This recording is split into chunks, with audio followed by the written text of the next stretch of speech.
साल 2026 केंद्रीय कर्मचारी और पेंशनर्स के लिए एक बहुत शानदार रहने वाला है, क्योंकि 8वें वेतन आयोग के तहत जनवरी 2026 से नए वेतनमान लागू होने के साफ संकेत मिल रहे हैं।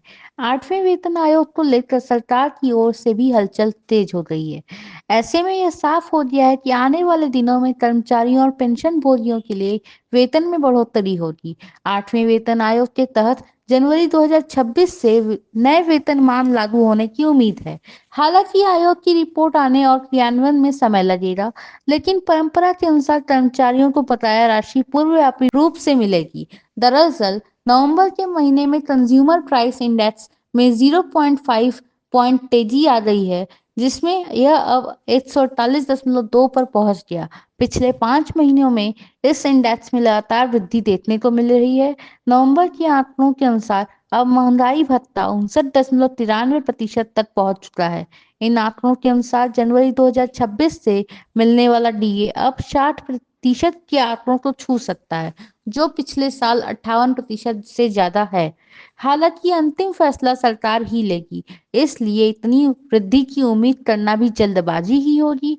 आपको बता दें कि सरकार हर साल हर 6 महीने में महंगाई के आंकड़ों को देखती है और उसी के आधार पर कर्मचारियों का डीए और पेंशनर्स का डीआर तय किया जाता है। अभी तक के जो आंकड़े सामने आए, वह जुलाई से नवंबर तक के जनवरी में लागू होने वाली बढ़ोतरी दिसंबर तक के आंकड़ों के आधार पर तय की जा सकती है। आपको बता दें कि 8वें वेतन आयोग को लेकर सरकार ने नवंबर 2025 में ही मंजूरी दे दी है। नए आयोग की command retired justice Ranjana Prakash Desai के हाथों में है।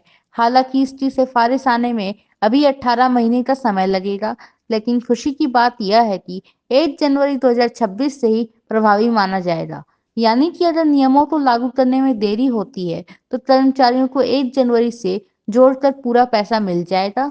अगर बात करें 8वें वेतन आयोग के लागू होने के बाद बढ़ने वाली सैलरी और पेंशन की, तो इससे कर्मचारियों की न्यूनतम बेसिक सैलरी में बड़ा उछाल आ सकता है। अभी तक जो चर्चाएं चल रही हैं, उसके मुताबिक न्यूनतम वेतन 18,000 से बढ़कर 26,000 भी हो सकता है। वहीं न्यूनतम पेंशन भी बढ़कर 500 रुपए तक पहुंचने का अनुमान है।